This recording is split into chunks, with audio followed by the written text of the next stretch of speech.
Final Fantasy VII has long been regarded as one of the most important and popular releases in gaming history, remaining in many gamers' top 10 all-time list, despite hitting the 25-year anniversary of the original date that we all took our first steps in the shoes of the spiky-haired protagonist, Cloud Strife. I mean, think about it.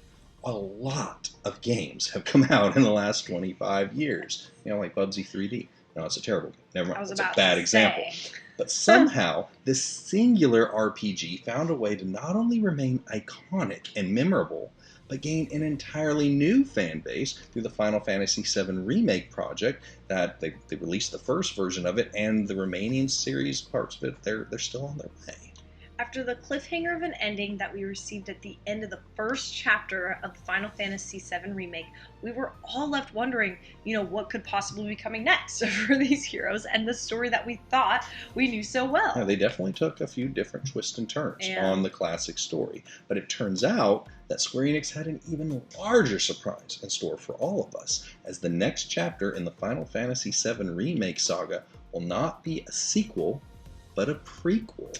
We're returning to Crisis Core, an adventure many of us may have missed out on. While 2 million units in sales is no small accomplishment for a title that launched on the ill-fated Sony PSP handheld system, you have to consider almost 20 million people have purchased, and many more have probably played it, either the original Final Fantasy VII or the 2020 remake, meaning the vast majority of gamers are about to experience this part of the story for the very first time. Scattered along the broken road that Sony took to explore that challenging and competitive environment, many excellent gaming titles became trapped in the crossfire. And one of those was the universally acclaimed Final Fantasy VII Crisis Core. For its time, this game had it all. It had full high-definition cinematics. For its time. It had an updated combat system. And most importantly, it told a brand new story, explored the untold origins of some of our favorite characters, primarily around Zack, and how this whole conflict got started in the first place. But despite all of its best efforts, Crisis Core was released on a system that was doomed. Now, while the PSP technically survived on store shelves for 10 years, it never managed to dent the impenetrable armor of Nintendo's handheld dominance. PSP, along with all of its underwhelming successors, faded into obscurity, so all of the games that were created specifically for that platform unfortunately went down with the ship. Sure, a couple of lifeboats were launched that gave a new release on life to PSP exclusives like Patapon, Loco Roco, and the God of War Origin titles. But Crisis Core and the epic story of Zack Fair was not even handed a life preserver as the PSP sunk to the bottom of the gaming ocean. It was like Titanic. Rose was just like, sorry, there's no room for you. It's like, it looks like there's a lot of room on here. You could probably fit Crisis Core in here. She was like, no, you're gonna have to go. Yeah, it looked like game over, right? It was. Essentially. But, well, until now. Setbacks, disappointment, tragedy, those are an unfortunate and unavoidable part of all of our paths in life.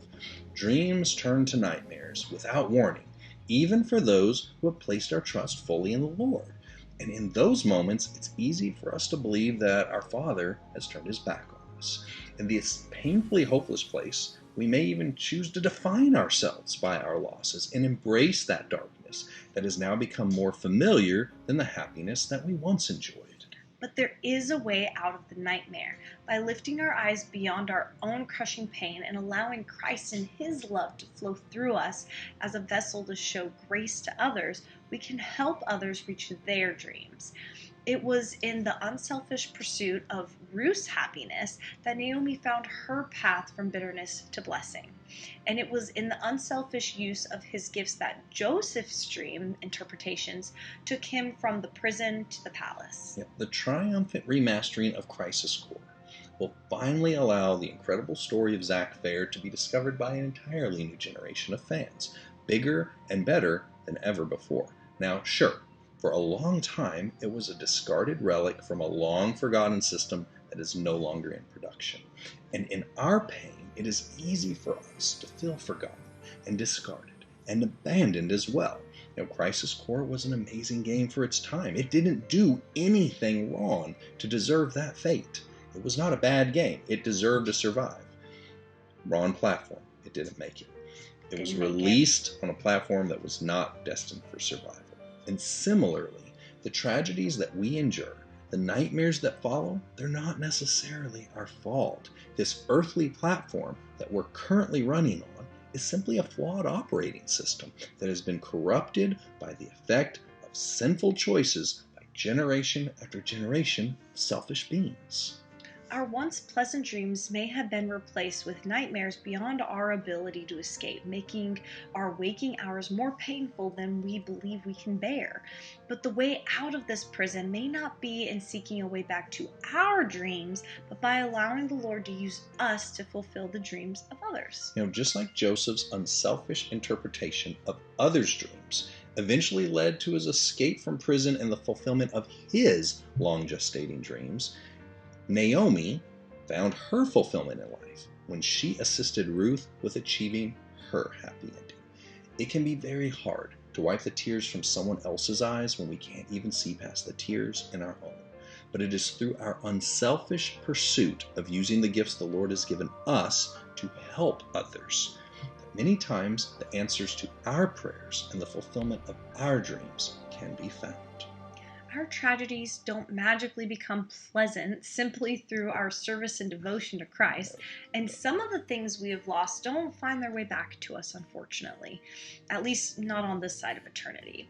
But there is an escape to the nightmare we are currently walking through, and we don't have to allow this darkness to rename us or define us. If we will raise our heads and look past our own sorrow, we will often find another soul who is enduring the same dream-shattering nightmare that we're currently enduring. And if we're willing to act as a conduit for the love of Christ to heal their pain, we will find that His grace will be sufficient for their needs as well as ours. That the pain we're enduring is real. The nightmare often seems more real than the dreams we once believed in, but the light that will illuminate our darkness may come from giving the little remaining light that we have left to another who is in need. Just the same way that the widow who fed Elijah had to be willing to give her last remaining meal to receive the provision that would save both her and her son. And as we are seeing with the Crisis Core Remaster, which has been named Reunion by the game developers, we can also experience a beautiful reuniting of our hopes and dreams on the other side of our nightmare by helping to carry a fellow soul out of their darkness and into the Lord's healing light. We may find that this current painful epilogue we are playing through is actually just the prologue to a whole new story far beyond our wildest dreams.